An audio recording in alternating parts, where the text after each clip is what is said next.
नाज़रीन अस्सलाम वालेकुम। सियासत टीवी के खुसूसी प्रोग्राम में आपका खैर मकदम है।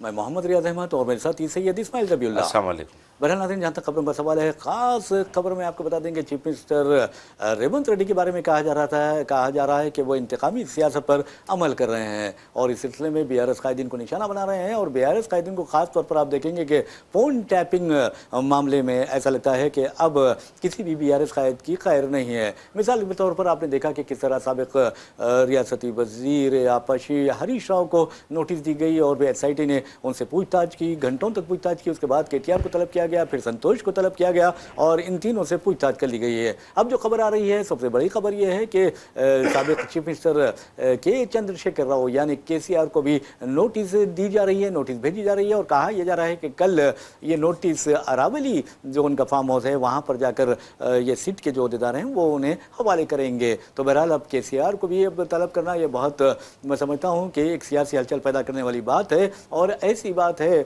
जो सियासत को इंतकाम से जोड़ रही है। तो बहरहाल ये तो खास खबर है, लेकिन एक खबर नेशनल लेवल की अगर बात करते हैं तो आप देखेंगे कि अक्सर ये कहा जाता है कि आलाजात के जो लोग होते हैं वो जो जानबूझकर जो SC ST BC होते हैं, हम तो किसी को अदनाजात नहीं कहते हैं ना किसी को नीच कहते हैं, क्योंकि किसी इंसान को यह हक नहीं पहुंचता कि किसी को अदना कहे या नीच कहे। तमाम इंसान बराबर है। ये अलग बात है कि ये इन लोगों ने अपनी अपनी ज़ातें बना ली है, अपनी अपने यानी एक ज़ुमरों में तकसीम कर लिया है। लेकिन अफसोस की बात यह है कि अगर हकीकत में देखा जाए तो तमाम इंसान बराबर हैं। तो बहरहाल नाज़रीन, आप अच्छी तरह ये जानते हैं कि अगर कोई शर्मा होता है तो कहता है कि मैं आलाजात का हूँ, अगर कोई आप कुलकर्णी की बात करते हैं तो वो कहता है कि मैं आलाजात का हूँ, या फिर बनर्जी का अगर कोई आता है तो वो कहता है कि मैं आलाजात का हूँ। इसी तरह अगर आप देखेंगे कि अग्रवाल है या फिर चटर्जी है या सिंह है तो वो भी अपने आप को आलाजात के ज़ुमरे में शामिल करते के खुशी महसूस करता है। लेकिन SC ST OBC की जहाँ तक बात है तो ये समझा जाता है कि ये इंसान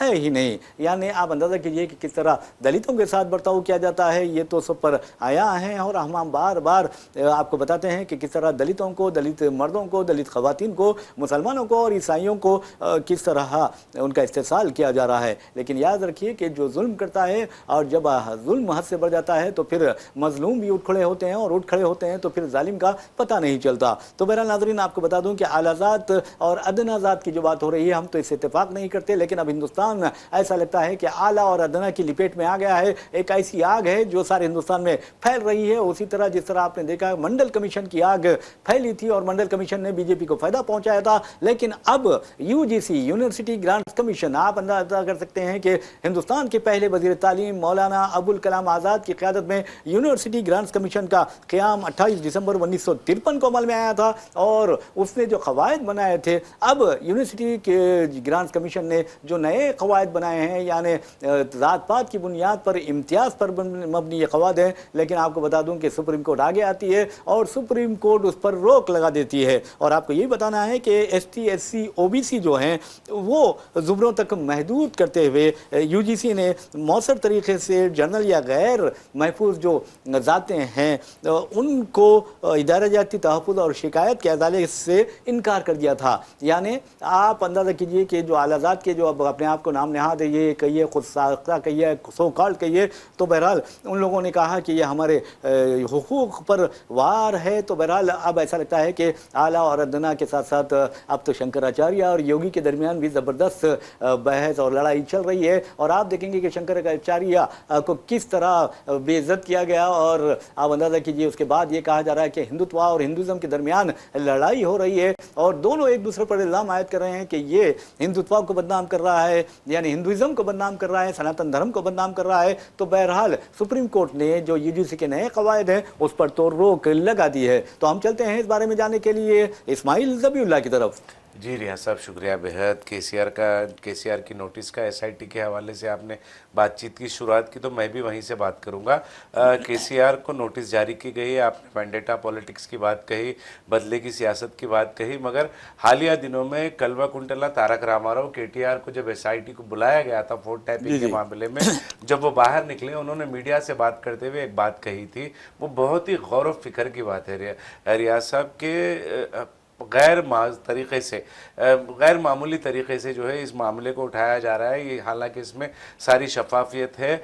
रियासत में अगर कहीं पर किसी किस्म का ख़तरा मंडलाता है, हुकूमत को मुतज़लज़ल करने की कोशिशें की जाती है, तो हुकूमत के पास इस बात का इख्तियार है कि जिन पर आपको शक व शुबा है उनका फ़ोन टैप कर सकते हैं। इस तरीके का ऑन रिकॉर्ड केटीआर ने बयान दिया और केटीआर ने ये कहा था कि अगर ये फुकट में मतलब फ्री उसमें हमें पब्लिसिटी का रेवंत रेड्डी दे रहे हैं, तो मैं ये कहना चाह रहा हूँ कि जीएचएमसी इंतखाबात हैं, कॉरपोरेशंस के दीगर कॉरपोरेशंस के इंतखाबात का एलामिया जारी हो गया है, नोटिफिकेशन आ गया है स्टेट इलेक्शन कमीशन की जानिब से। हालांकि पर्चे नामजदगी का अदखाल का भी सिलसिला शुरू हो गया, आने मतलब ये आज ही की उसमें आगे आप उसको पेश करेंगे। और दूसरा ये है कि मुमकिन, बहुत मुमकिन है, बड़ी हद तक मुमकिन है कि फरवरी की 10 के बाद जो है, क्योंकि ग्रेटर हैदराबाद म्यूनसिपल कॉरपोरेशन की मियाद ख़त्म हो रही है, तो 10 फरवरी के बाद हो सकता है इम्कान आती है कि हैदराबाद म्यूनसिपल कॉरपोरेशन के इंतखाबात का भी ऐलान हो जाए। तो रेवंत रेड्डी को सोचना चाहिए कि इन हालात में, इस तरीके के इंतखाबी माहौल में क्या केसीआर को नोटिस जारी करना फ़ायदेमंद साबित होगा इंतखाबात जीतने के लिए कांग्रेस को, बरसर इक़्तिदार सियासी जमात को। ये सोचना निहायत ज़रूरी है। क्या ऐसा ना हो कि केसीआर, क्योंकि केसीआर को बहुत बड़ी फैन फॉलोइंग तेलंगाना में केसीआर की है, केसीआर के चाहने वाले बहुत है।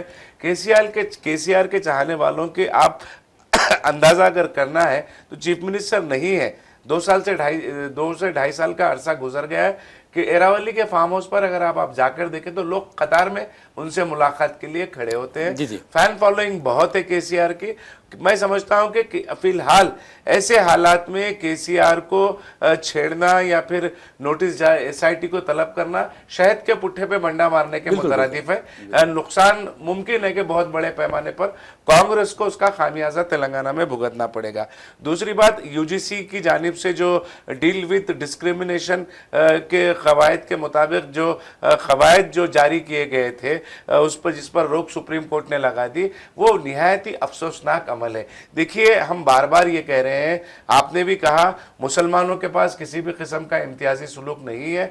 एक ही सफ में खड़े हो गए महमूद और अयाज, ना कोई बंदा रहा ना कोई बंदा नवाज। अल्लामा इकबाल का ये शेर है, कुरान और अहादीस, नबी करीम सल्लल्लाहु अलैहि वसल्लम के अहादीस मुबारिका जो है वो हमें इस बात का वाज़े तौर पर दर्ज दे दिया है कि कोई अदना है, ना कोई आला है, ना कोई गोरा है, ना कोई काला है। फौकियत किसी को किसी के ऊपर नहीं है, सब अल्लाह के बंदे हैं।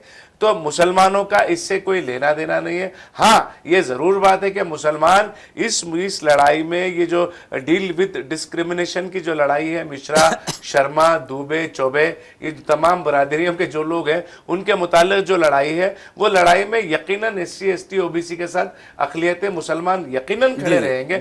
इसलिए खड़े रहेंगे जहाँ जहाँ पर भी नाइंसाफ़ी होती है, अदम मसावात की बात आती है, हक तलफियों की बात आती है, तो मुसलमान अपने ये अखलाकी फरीजा समझकर दबे कुचलों के साथ खड़े रहते हैं। ये और बात है कि जब कभी मुसलमानों के ऊपर परेशानी का दौर आया, वक्त आया, हालांकि वो परेशानी का दौर और वक्त टालने का जो है वो पूरा इन्हिसार, पूरा भरोसा जो मुसलमानों को अल्लाह की ज़ात पर होता है, अमली मैदान में ये बरादरियां SC ST OBC जो है वो मुसलमानों के साथ खड़ी नजर नहीं आई। रियाज साहब, ये बहुत ही अफसोसनाक फैसला है। सुप्रीम कोर्ट ने यूजीसी की इस गाइडलाइंस पर रोक लगाकर यह साबित कर दिया है कि अदालतों में भी जो है वो आला जात, ऊंची जात की जो ज़हनियत है, क्योंकि एक अमित कुलकर्णी जो है, मैं नाम भूल रहा हूं उनका, सिटी मजिस्ट्रेट है बरेली के, ये कहते हुए उन्होंने इस्तीफा दिया था कि मैं ये यूजीसी के नई गाइडलाइन से दिल बर्दाश्ता हूं। अभी मुक्तेश्वरानंद स्वामी जो है उनके साथ जो सुलूक योगी हुकूमत कर रही है उससे मैं नाराज हूं, इसलिए मैं इस्तीफा दे रहा हूं। उन्होंने मैं कुछ नाम है, मैं इत्तेफाक से मुझे नाम याद था, भूल रहा हूं। तो वो उन्होंने ये सिटी मजिस्ट्रेट बरेली, हालांकि उनको सस्पेंड कर दिया गया, फिर उनके खिलाफ जो है तादीबी कार्रवाई भी की जा रही है। लेकिन आप मजमूई तौर पर अगर देखें तो जात पात का जो जहर है, हिंदुस्तान 75 साल से जमहूरी मुल्क होने के बावजूद भी, आइन में इनकलाबी तब्दीलियां लाने के बावजूद भी ऊंची जात और निचली जात का जो जहर हमारे माशरे में, खास तौर पर हमारी हिंदू बरादरी में जो फैला हुआ है, वो जहर तेजी के साथ फैल रहा है। वो वक्तन फौक्तन अपना रंग और अपना असर दिखा रहा है। बहरहाल नाज़रीन, आपको बता दूं कि जहाँ तक ज़ात पात का सवाल है, तो जैसा कि इस्माइल ज़बीउल्लाह ने भी कहा है कि हिंदुज़म में ये ज़ात पात का बहुत ज़्यादा निज़ाम पाया जाता है। और आप देखेंगे कि इस्लाम जो बात करता है, दीन इस्लाम जो बात करता है, और ख़ास तौर पर आप देखेंगे खुतबतुल हज्जतुल विदा की बात करते हैं, तो उसमें आप देखेंगे कि आज वो तमाम बातें जो प्यारे नबी सल्लल्लाहु अलैहि वसल्लम ने खुतबे हज्जतुल विदा के मौके पर बयान की थी, वो ये अक़वाम मुत्तहिदा के चार्टर में, दुनिया के दस्तूर, तमाम ममालिक के दस्तूर में ये पाए जाते हैं। लेकिन अफसोस की बात है कि अगर उस पर अमल कर दिया जाए तो यकीन मानिए कि दुनिया अमन का गहवारा बन जाएगी, ज़ात पात का कोई निज़ाम बाकी नहीं रहेगा। और यकीन मानिए कि अगर आप गोरे हैं या काले हैं या फिर आप देखेंगे कि दौलतमंद है या गरीब हैं, तो इसमें इम्तियाज़ नहीं होना चाहिए, आला अदना का इसमें इम्तियाज़ नहीं होना चाहिए। बल्कि इस्लाम ने वाज़ेह तौर पर कहा है कि तुम्हारे जो गुड डीड्स होते हैं, तुम्हारे जो तकवा होता है, खुदा से खौफ का जो मामला होता है, उससे इंसान बड़ा और छोटा बनता है। वरना आपके कैरेक्टर अच्छे नहीं है, इल कैरेक्टर, और आप गंदे ख्यालात है, आपकी फ़िक्र, सोच और फिक्र गंदी है, आपके जो मामलात हैं वो गंदे हैं, तो फिर समझिए कि आप अच्छे इंसान नहीं है। अच्छा इंसान वो होता है जो दूसरे इंसानों के काम आता है। वो ये नहीं देखता कि ये मज़हब की बुनियाद पर इम्तियाज़ करेंगे या फिर ज़ात पात की बुनियाद पर। इंसान तो इंसान होता है, तमाम इंसान मसावी होते हैं। लेकिन जहाँ तक ऊँच और नीच की बात करते हैं, मैं समझता हूँ कि जो ऊँच नीच की बात करता है वो मेरी नज़र में नीच है। और ऐसे नीच को मैं समझता हूँ कि माशरे में शामिल होने का मौका ही नहीं दिया जाना चाहिए। अगर आप सुप्रीम कोर्ट की बात करते हैं, हाई कोर्ट की बात करते हैं, या फिर तहत की अदालतों की बात करते हैं, तो मेरा ये चैलेंज है, आप जाकर देख लीजिए कि आला ज़ात के जो लोग हैं वहाँ पर फायज हैं। आप बैंकों में जाकर देखिए तो 90% जो अक्सरियत उनकी दिखाई देती है। जो ये गरीब जो SC ST BC और मुस्लिम है या OBC है, वो क्या करेंगे, ये सोचने वाली बात है। दर्जा चाहरू वो चपरासी की नौकरियों के लिए भी उन्हें हाथापाई करनी पड़ती है, मशक्कत करनी पड़ती है, मुकाबला उनको होता है। और उसके बाद जब तखर्रुर अमल में आ जाता है तो वो भी जो है ये ऊंची जात वालों को वो भी खटकने लगता है। अरे हद तो यह है कि देखिए, आप किसी के सामने बैठ नहीं सकते। अफसोस की बात है। और आपको बता दूं कि कई सियासी कायदीन हैं जो सिर्फ एक कुर्सी रखते हैं और दूसरे लोग हाथ बांधे ठहरे रहते हैं। खुद मुस्लिम क़यादत में आप देख लेंगे कि इस तरह के मनाजिर देखने में आते हैं, और इंतहाई शर्म की बात है। और उम्मती होने के नाते, प्यारे नबी सल्लल्लाहु अलैहि वसल्लम के उम्मती होने के नाते, अगर कोई इस तरह का गुरूर और तकब्बुर करता है तो यकीन मानिए एक दिन वो आएगा, उसका गुरूर और तकब्बुर जो लोग हैं वो अपने पैरों तले रोन कर रख देंगे। इसलिए कह रहा हूं मैं, ये गुरूर और तकब्बुर सिर्फ अल्लाह के लिए है और किसी और के लिए नहीं है। अरे रड्डी कहते हैं कि मैं एक कुर्सी डालता हूं, तमाम लोग आके हाथ बांधे ठहरते हैं। अब तो मुसलमानों में भी ये आदत हो गई है।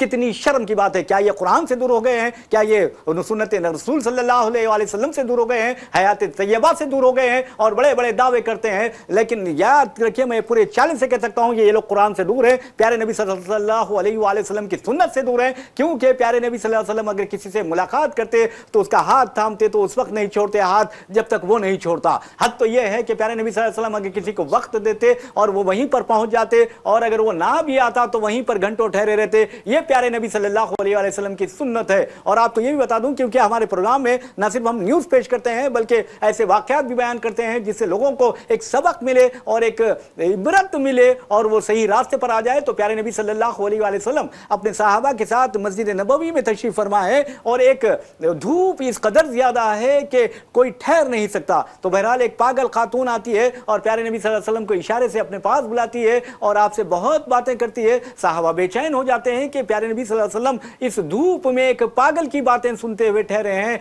और काफी देर हो जाती है। तो बहरहाल साहबा की बेचैनी बढ़ जाती है। तो बहरहाल अल्लाह ताला उस खातून के दिल में वहां से रवाना होने का ख्याल डालता है। तो बहरहाल वो कहती है कि फिर मैं बाद में आऊंगी कहकर चले जाती है। तो साहबा जब सवाल करते हैं, या रसूलुल्लाह वो तो पागल औरत थी और आप इस कदर धूप में, इस कदर गर्मी में उसकी बातें सुन रहे थे। तो आपने फरमाया कि मैं तो सुनने के लिए आया हूं।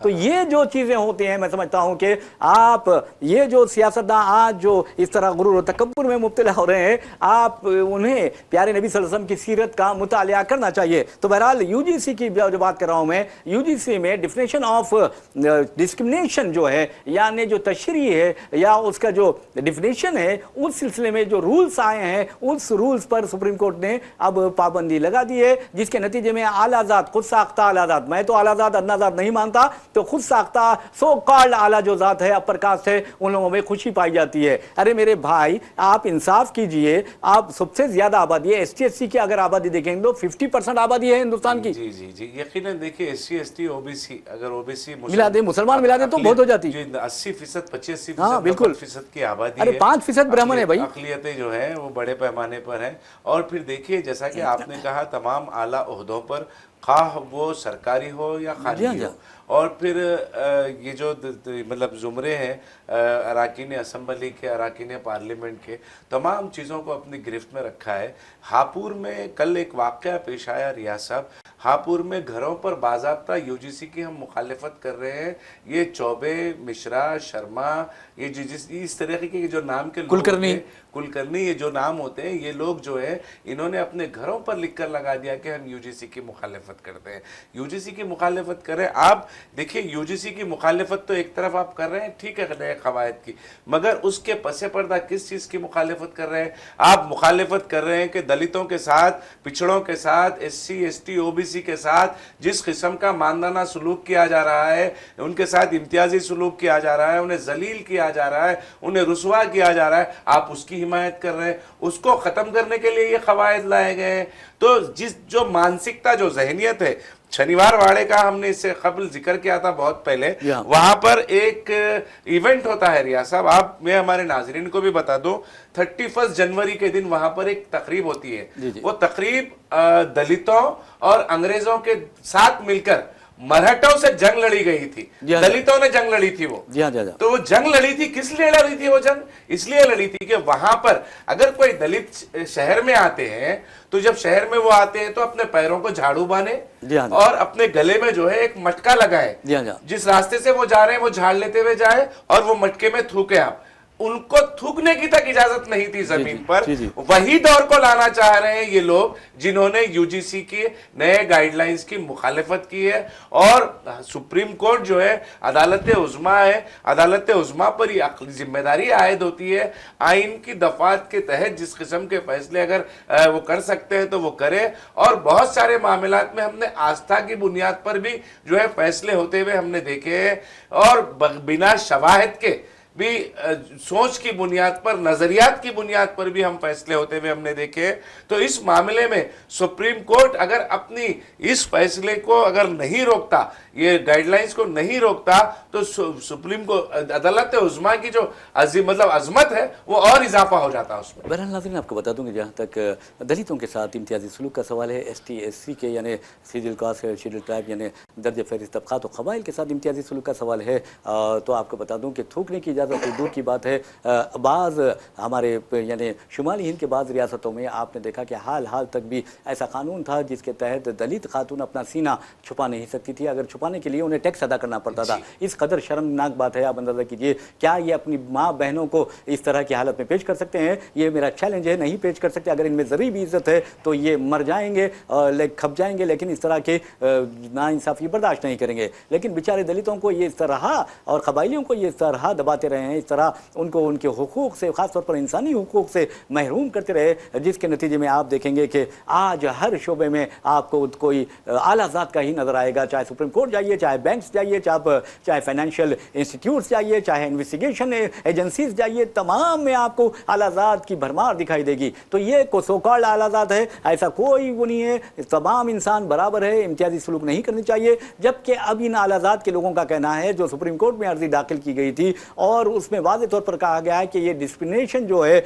यानी इम्तियाजी जो सलूक है उसके ज़रिए ये आलाज़ात के जो लोग हैं उन्हें हिरासा और परेशान किया जाएगा, इस तरह की बात कही गई है। तो आप अंदाज़ा कीजिए कि आज भी आप अंदाज़ा करिए, अगर कोई आलाज़ात के कुत्ते को भी छू लेता है तो उसके हाथ काट दिए जाते हैं दलित के। तो ये हिंदुस्तान में रिवाज है। और यही इसी वजह से आप देखेंगे डॉक्टर भीमराव अम्बेडकर ने मनुस्मृति को आग लगा दी थी और 4 लाख अपने हामियों के साथ उन्होंने बुद्धमत अख्तियार कर लिया था। ये चीजें होती है, जुल्म मत कीजिए, जुल्म करेंगे तो अगर ये गारंटी दे रहा हूं इस्माइल सबीर साहब कि अगर ये लोग आज दलित, आज SC ST अगर कहते हैं कि हम मुसलमान हो जाएंगे क्योंकि तुम्हारे पास आला और अदना का कानून है और ये मुसलमानों के पास आला अदना नहीं देखा जाता, बल्कि एक ही सफ में महमूद और अय्यार ठहरते हैं, एक ही सफ में अमीर और गरीब ठहरते हैं, एक ही सफ में सेठ और नौकर ठहरते हैं, एक ही सफ में गुलाम और आगा ठहरते हैं, तो आप यकीन मानिए कि ये इनके पैर पकड़ना शुरू कर देंगे। यकीनन देखिए, वो पहले तो वो कहा जाता है कि जब बाला साहेब भीमराव अंबेडकर जो है, बाबा साहेब भीमराव अंबेडकर, वो पहले वो 4 लाख दलितों को लेकर मुसलमान ही होना चाह रहे थे। वो तवील दास्तान है, वो तारीख में हम नहीं जाएंगे। हम यहाँ पर ये कह रहे हैं कि उत्तर प्रदेश एक ऐसी रियासत है जहाँ पर आए दिन दलितों के साथ मारपीट के वाक़यात होते हैं, दलितों को खेतों में जिंदा जला देने के वाक़यात होते हैं, दलित माओं और बहनों की असमतों को तार तार करने के वाक़यात जो है उत्तर प्रदेश से होते हैं। और उत्तर प्रदेश में ही सबसे ज़्यादा ये जो UGC का डील विद डिस्क्रिमिनेशन जो गाइडलाइंस है, वो गाइडलाइंस की जो है सबसे ज़्यादा मुखालिफत उत्तर प्रदेश से ही अमल में आई है। उत्तर प्रदेश में बाज़ाब्ता बीजेपी के गाड़ियों पर तक बीजेपी के झंडे निकाल कर फेंकते हुए भी बहुत सारे सोशल मीडिया पर रील्स वायरल हुए हैं। यहाँ पर अहम बात यह है रियाज साहब कि आप किस बात की हिमायत कर रहे हैं, किस बात को आप रोक रहे हैं, किस चीज़ को क्या दलितों को इस बात का इख्तियार नहीं है। हमने हमारे इसी प्रोग्राम से हमने 12 कई प्रोग्राम जो कई वाक़या जो हमने पेश किए, स्कूल में पानी का घड़े का वाक़या हमने पेश किया है, तो वो याद होना चाहिए, नादरीन को भी हमारी तवज्जो होना चाहिए कि कई वाक़यात हैं हम दलितों के साथ जो मजालिम के हमने हमारे इस प्रोग्राम से पेश किए हैं। उसके बावजूद भी ये वाक़यात रुके नहीं, थमे नहीं। अगर एक नई गाइडलाइंस आती है तो आप ये कह रहे हैं कि आला ज़ात के लोग, ऊंची ज़ात के लोग ये कह रहे हैं कि हमारे साथ नाइंसाफ़ी होगी। नाइंसाफ़ी तुम होने कब दोगे?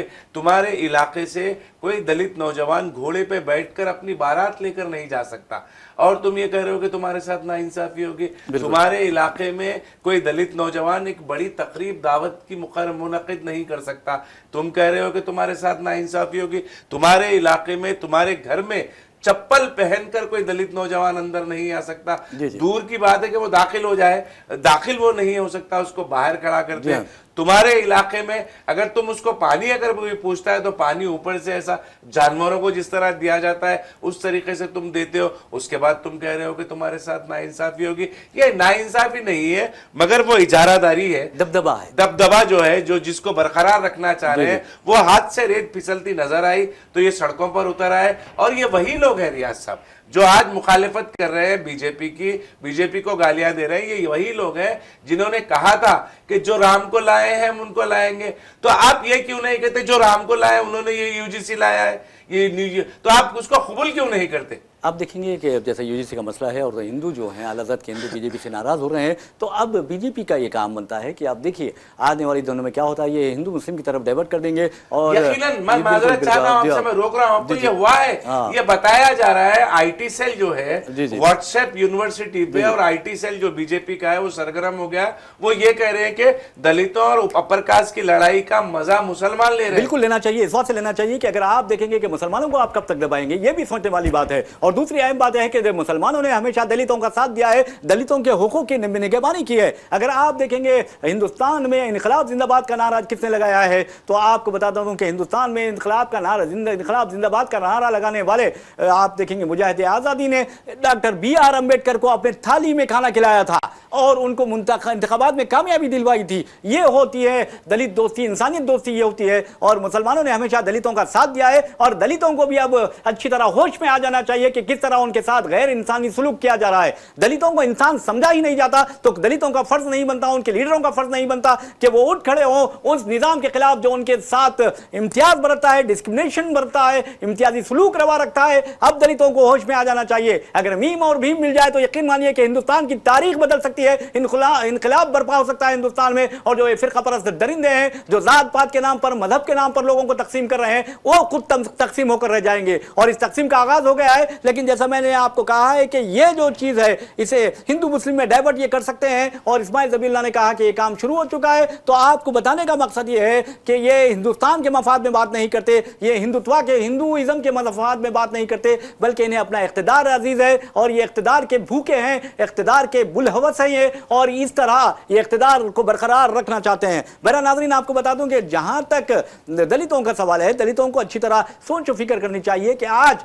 बीजेपी के जो मजहबी नारों के जरिए उन्हें बेवकूफ बना रही है, क्या वो होशियार नहीं हो सकते? ये एक सोचने वाली बात है। मिसाल के तौर पर आप देखेंगे कि सुप्रीम कोर्ट, अब एक सवाल पैदा हो रहा है, ये तो दलितों की बात रही है, लेकिन मुसलमानों के साथ जिस तरह का सलूक रवा रखा जा रहा है, खास तौर पर बीजेपी ज़ेर इख्तिदार रियासतों में, वहां पर अगर कोई मुस्लिम खातून एहतजाज करती है या उसका शौहर एहतजाज करता है तो उसके घर पर बुलडोजर चला दिए जाते हैं। अगर कोई माजूर जिसके दो हाथ नहीं है, दो हाथों से महरूम है, उसका घर इसलिए बुलडोजर से ढा दिया जाता है क्योंकि उस पर इल्जाम है कि उसने संगबारी की है। अरे शर्म आनी चाहिए तुम्हें कि क्या दो हाथों से महरूम शख्स किसी पर संगबारी कर सकता है? क्या मुंह से संगबारी करेगा या पैरों से संगबारी करेगा? यह सोचने वाली बात है। तो बहरहाल दुनिया हंस रही है और ये इस तरह के मसखरापन करते जा रहे हैं। बहरहाल नाज़रीन, आपको बता दूं कि सुप्रीम कोर्ट ने वाज़े तौर पर कहा कि अगर कोई इश्तियाल अंगेजी करता है, चाहे किसी आला ओहदे पर फायज क्यों ना हो, उसके खिलाफ कार्रवाई की जानी चाहिए, और तमाम रियासतों को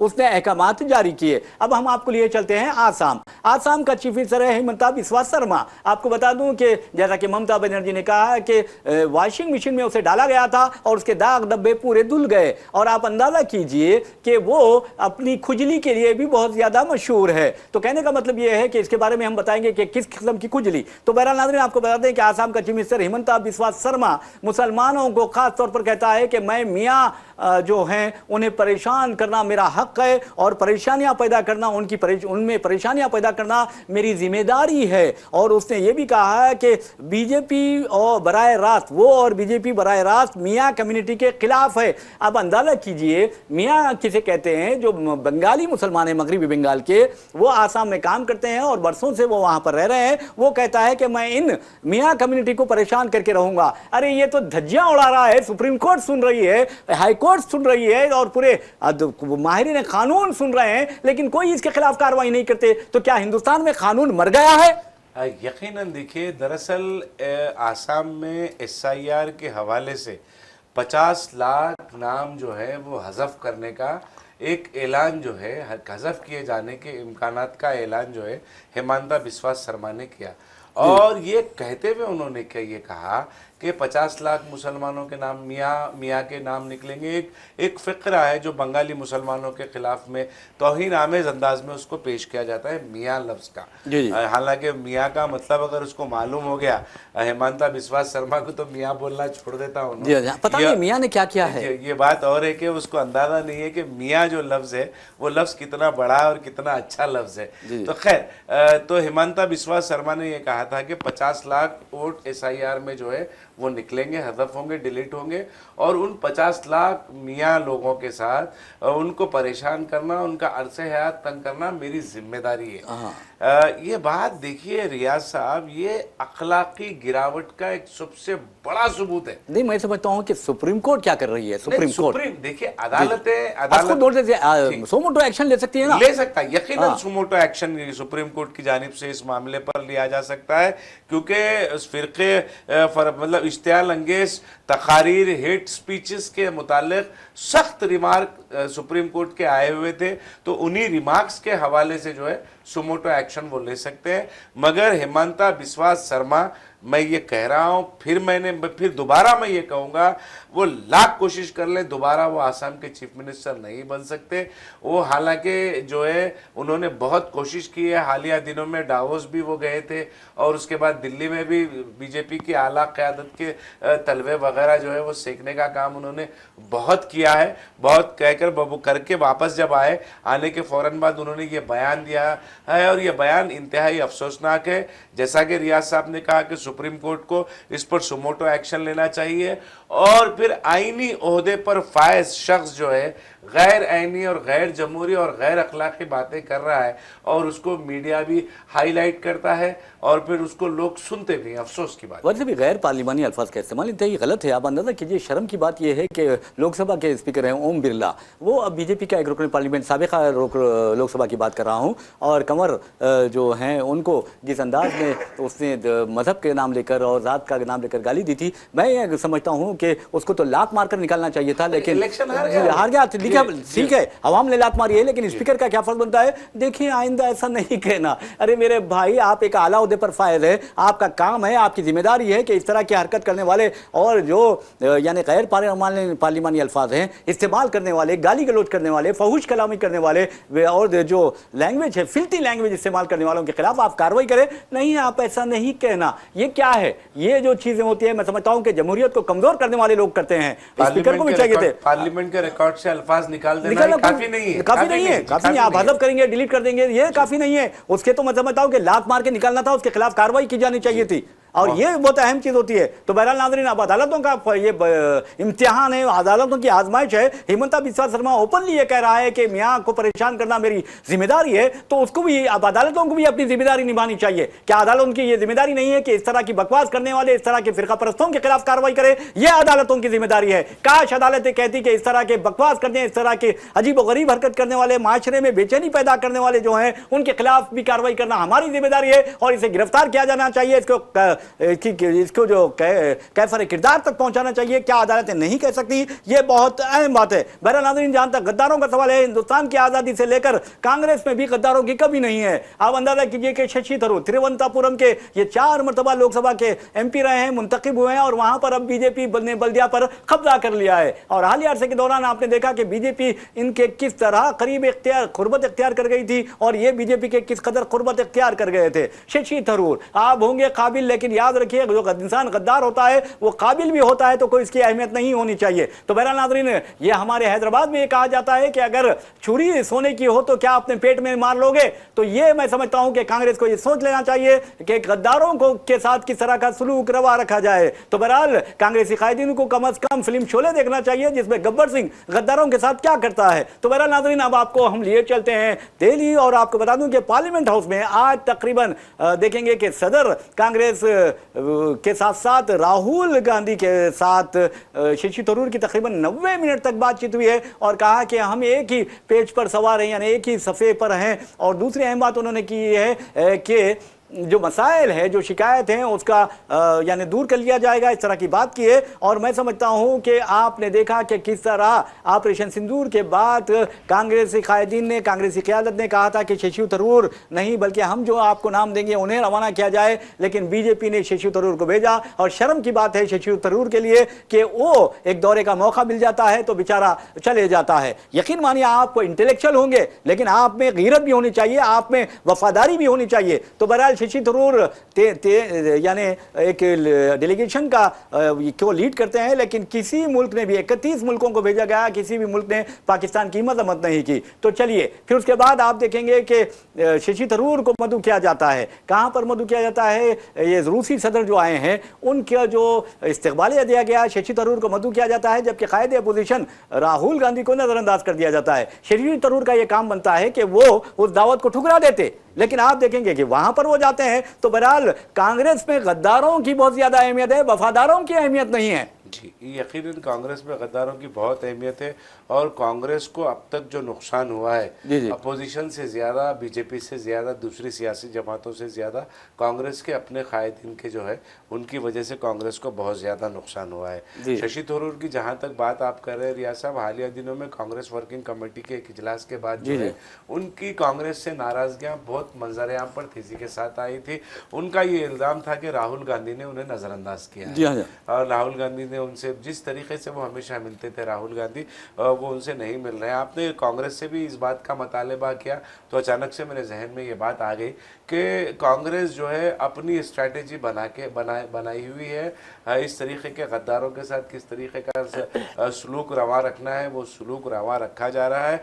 हालांकि शशि थरूर का शुमार जो है सोनिया गांधी के बड़े ही करीबी कांग्रेसी कायदीन में होता है।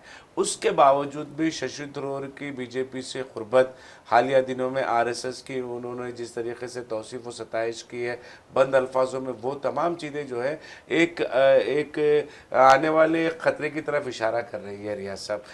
जैसा कि आपने कहा तिरुवनंतपुरम की जो म्यूनसिपालिटी है वहाँ पर जो है बीजेपी का कब्जा, ये एक बहुत बड़ी अफसोसनाक पहलू है। ये जुनूबी हिंद की सियासत के लिए ख़ास तौर पर केरला में अगर बीजेपी इस कदर तेज़ी के साथ फैल रही है, क्योंकि जब अगर इब्तदाई सतह पर बीजेपी इस कदर मजबूत हो गई है तो आने वाले दिनों में एक 4-5 मतलब पार्लियामेंट की सीटें, लोकसभा की सीटें जो है केरला से जीतना उनके लिए मुश्किल नहीं होगा। तो ये तमाम चीज़ें, अगर शशि थरूर ये तमाम चीज़ों के महर्रिक है, अगर बीजेपी की जीत में उन्होंने किसी ना किसी अंदाज में कहीं ना कहीं मदद की है, तो यकीनन उन्होंने कांग्रेस को धोखा दिया है। और देखिए, कांग्रेस ने सख्त फैसले भी लिए हैं नुकसान उठाने के बावजूद। बिल्कुल बिल्कुल हम बोल सकते हैं कि एपी रीऑर्गेनाइजेशन बिल 2014 कांग्रेस ने अपना बहुत बड़ा नुकसान किया। आंध्रा में कांग्रेस का सफाया हो गया, लेकिन यहाँ पर भी समझ जाना चाहिए कांग्रेस को, तेलंगाना में भी सफाया हो गया था। तो ये नुकसान होने के बावजूद भी सोनिया गांधी बजीद रही तेलंगाना बनाने में, एपी रीऑर्गेनाइजेशन बिल को मंजूर करने में। ऐसे बहुत सारे सख्त फैसले, गुलाम नबी आज़ाद की बरतरफी की अगर हम बात करेंगे तो ये सख्त फैसला था, उन्होंने लिया। ज्योतिरादित्य सिंधिया के मुतालिक जो फैसले आए कांग्रेस के, वो फैसले भी सख्त थे। हालांकि ये इनकी मुखालफत खुल गई थी, नजर आ गई थी, उसके एक मौका, बहुत ही बड़ी हद तक मौका दिया कांग्रेस ने। और मुमकिन है कि आने वाले दिनों में देखिए, कांग्रेस का एक वतीरा रहा है कि कांग्रेस जितना जवाल पजीर होती है उतनी शिद्दत के साथ दोबारा इख्तिदार में भी आती है कांग्रेस। जी। हालात तो नजर नहीं आ रहे हैं जिस किस्म की सियासत कांग्रेस कर रही है, जिस किस्म की सियासत पर कांग्रेस सवार है, हालात तो शिद्दत से दोबारा वापसी के नहीं नजर आ रहे हैं। तेलंगाना की भी आपने बात कही, तेलंगाना में भी जो है बहुत ज़्यादा गलतियां कांग्रेस की जानिब से हो रही हैं। अगर कांग्रेस वो गलतियों को अपनी सुधार नहीं लाएगी तो तेलंगाना से भी इख्तिदार कांग्रेस का जा सकता है। बिल्कुल आपने सही कहा। बहरहाल नाज़रीन, आपको बताता हूँ कि जहाँ तक गद्दारों का सवाल है, आप अंदाज़ा कीजिए कि आपका बॉस है और आप उसके बॉस को आप नज़रअंदाज करते हुए दुश्मन की दावत में आप जा रहे हैं और दुश्मन को अपनी दावत में बुला रहे हैं। कितनी बड़ी गद्दारी है, और इससे बड़ी गद्दारी मैं समझता हूँ को नहीं हो सकती, अखलाकी गिरावट नहीं हो सकती। शशि थरूर को मदऊ किया जा रहा है पुतिन के दौरे पर डिनर में, और आप देखेंगे राहुल गांधी जो कायद अपोजिशन है उन्हें नजरअंदाज कर दिया जा रहा है। तो क्या शशि थरूर का यह फर्ज नहीं बनता कि वो अपने बॉस यानी कायद अपोजिशन जो हैं उन की तकलीद करते हुए उनकी तायद और हिमायत करे और कहे कि लो, मैं तुम्हारे चेहरे पर दे मारता हूँ, तुम्हारा दावतनामा मुझे नहीं चाहिए, जबकि इस दावत के जो हकदार हैं कायद अपोजिशन होते हैं। तो बहरहाल नाज़रीन, आज आप देखेंगे कि सदर कांग्रेस मल्लिकार्जुन खड़गे और राहुल गांधी से तकरीबन 90 मिनट की बातचीत हुई है और शिकायत दूर किए गए हैं। लेकिन मैं समझता हूं कि कांग्रेस को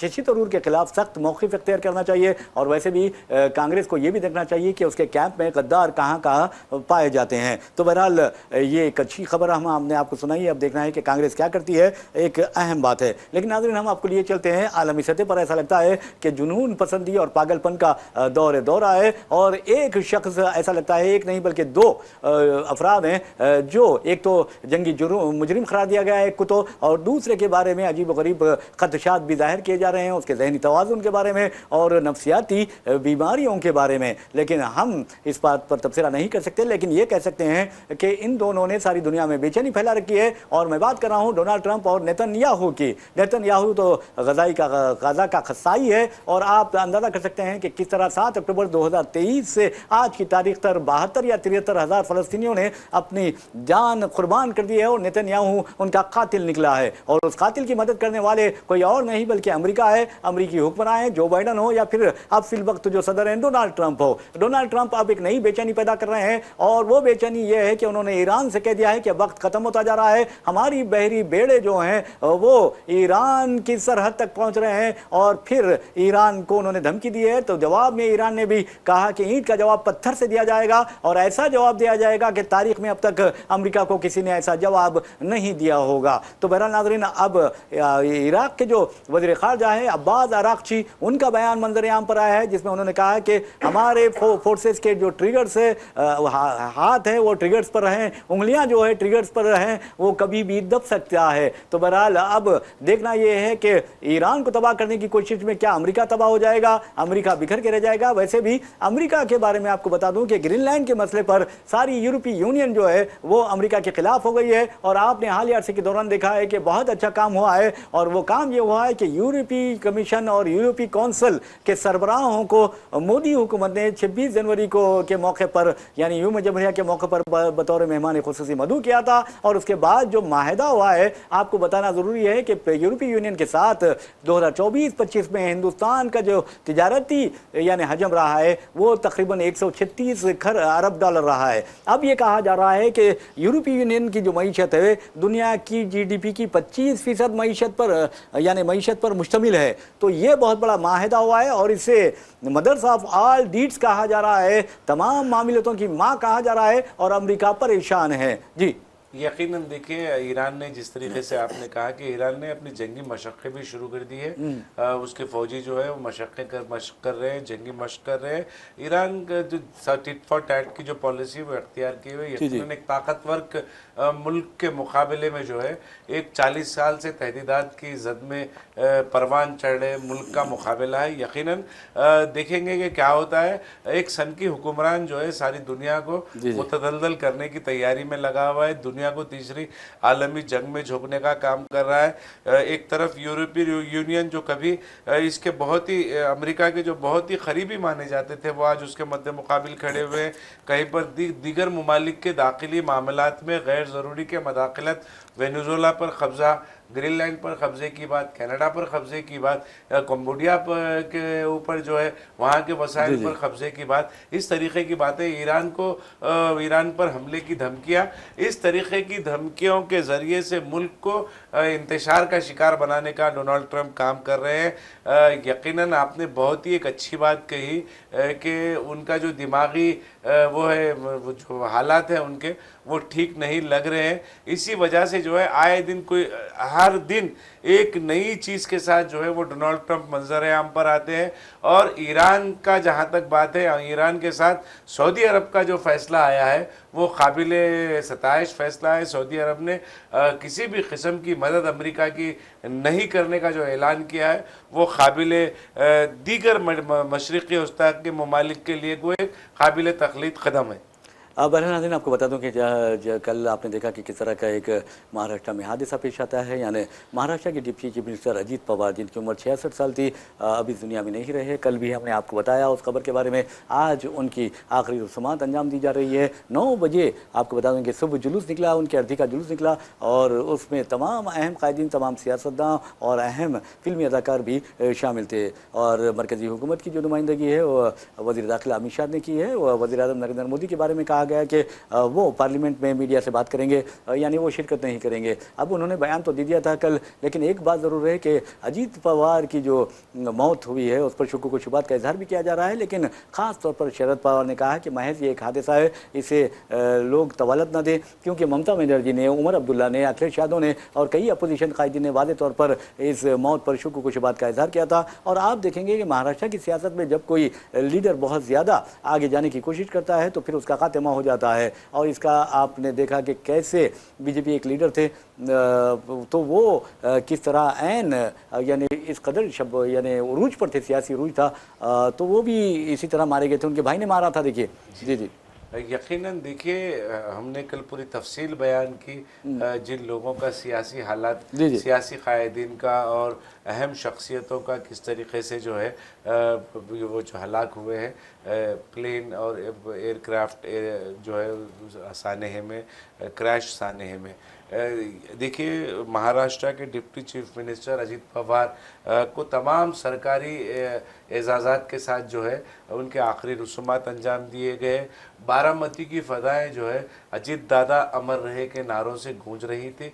ये एक मकबूलियत थी अजीत पवार की। अजीत पवार का ख़त शरद पवार के बाद महाराष्ट्र की सियासत में बहुत बड़ा ख़त था। हमने कल भी कहा, एक सेक्युलर लीडर थे वो, बाज़ाब्ता उन्होंने बीजेपी और शिवसेना वो शिवसेना जो एनडीए में शामिल थी, बीजेपी और वो शिवसेना के नज़रियात की खुलकर मुखालिफत उन्होंने की थी। और उन्होंने कहा था कि जब हमारा इत्तेहाद हुआ है एक नाथ शिंदे की शिवसेना और जो है बीजेपी से जब हमारा इत्तेहाद हुआ है तो वो उनके नज़रियात पे काम करेंगे, हम उनके नज़रिए की कभी भी हिमायत नहीं करते। खुलकर उन्होंने इस बात का एक news channel international national news channel है, नेशनल न्यूज़ चैनल को इंटरव्यू देते हुए अजित पवार ने कहा था उसी वही मकबूलियत है कि आज जो है लोगों ने, बारामती के लोगों ने नम आँखों के साथ अपने आँखों में आंसू लेकर अपने एक लोकप्रिय लीडर जिसको हम कह सकते हैं, अवामी कायद जिसको हम कह सकते हैं, अजित पवार जिसने बारामती की आवाम के दिलों पर हुक्मरानी की है, उनको अलविदा का आखिरी रस्मात उनके तमाम सरकारी एजाज़ात के साथ जो है अंजाम दिए गए। जहाँ तक शुकूक व शुबात की बात है, यकीनन जब कभी भी इस तरीक़े का हादसा पेश आता है शक व शुबे की गुंजाइश बन जाती है। हालांकि शरद पवार का आपने बयान का हवाला दिया, मगर ममता बनर्जी के बयान को भी हम देख सकते हैं। वो ममता बनर्जी के बयान को भी हम नज़रअंदाज हरगिज़ नहीं करते। जिस तरीके, जिस तेज़ी के साथ अजित पवार जो है अपनी सियासत को तब्दील कर रहे थे, अब चचा से इख्तलाफ के बाद अलहदा गुट बनाया, धड़ा बनाया, बीजेपी में शमूलियत इख्तियार की, एनडीए में शमूलियत इख्तियार की, उसके बाद डिप्टी चीफ मिनिस्टर बने, फिर डिप्टी चीफ मिनिस्टर बने, उसके बाद फिर मजालिस मुकामी के इंतखाबात में जब इख्तलाफात मंजर आम पर आए तो फिर उनकी चचा से मुलाकात दोबारा होना और फिर उद्धव ठाकरे वगैरह से भी एक नाथ शिंदे का उद्धव ठाकरे से और राज ठाकरे से राब्ते में आना है। तमाम चीज़ें महाराष्ट्र में एक नई सियासत के मतलब बाप का आगाज़ दिखाई दे रही थी। ऐसे हालात में अचानक से अजित पवार का हेलीकॉप्टर क्रैश हो जाना, प्लेन क्रैश हो जाना, प्राइवेट जेट है, हालांकि वो जेट कंपनी के ओनर का भी बयान आया है कि वो मिस्ड अप्रोच्ड पायलट का उसमें है बोल के, मगर ये तमाम चीज़ें जो है एक जैसा मांग की जा रही है, जैसा मुतालबा किया जा रहा है कि एक बरसरे खिदमत जज के ज़रिए से उसकी निगरानी में जो है एक जुडिशल इंक्वायरी, ये सारे वाक़े की अगर कराई जाती है तो यकीनन जो है हक़ाइक़ निकल कर सामने आएंगे। वज़ीर नाज़रीन, आपको बता दूं कि जहाँ तक सिविल एविएशन डिपार्टमेंट या महकमे शहरी हवाबाजी का सवाल है, उसका एक बयान मंजर आम पर आया है जिसमें वाज़ेह तौर पर कहा गया है कि ब्लैक बॉक्स जो है हेलीकॉप्टर का वो बरामद कर लिया गया है, जिससे पता चलेगा कि आखिर वजह क्या थी जो हेलीकॉप्टर हादसे का शिकार हुआ। और ये भी कहा जा रहा है कि पायलट की गलती के नतीजे में भी ये वाक़या पेश आ सकता है। तो बहरहाल पायलट ने एक मरतबा कोशिश की कि लैंडिंग की जाए, फिर दोबारा कोशिश की और दोबारा कोशिश के दौरान हादसा पेश आया, यानी क्रैश हो गया और शोलापोश हो गया हेलीकॉप्टर।